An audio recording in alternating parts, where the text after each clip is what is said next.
So how does it really work? Here is a very simple depiction. You start a cluster which essentially launches an in-memory store inside of Spark. We parallelly connect from the cloud to any data source, which could be S3 or of course to your on-prem data sources, and we can draw out the schema. We can infer schemas automatically. We can register that into our catalog, and then we dynamically pull the right data sets into distributed main memory. And of course, we can even retain the data in S3, for instance, that we pulled in.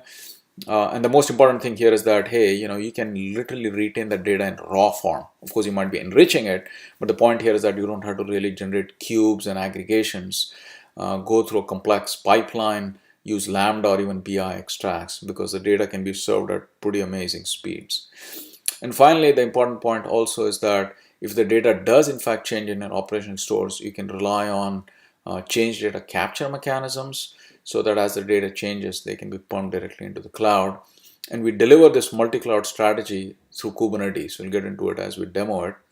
And the applications now interact with SnappyData using a range of APIs. The Spark Java Scala APIs.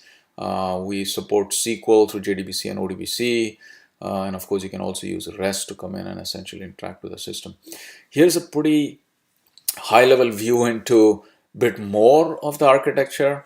One way to think about how we have implemented this is to look at it as if it's like Spark++.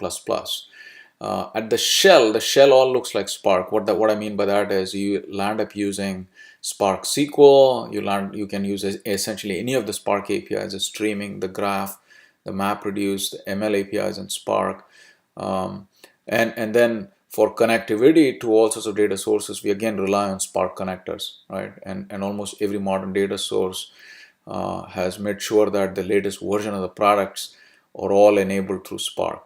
And the guts of Spark is where we bring in a lot of the meat, right? We have our own in-memory database that's highly concurrent, provides much significant higher performance.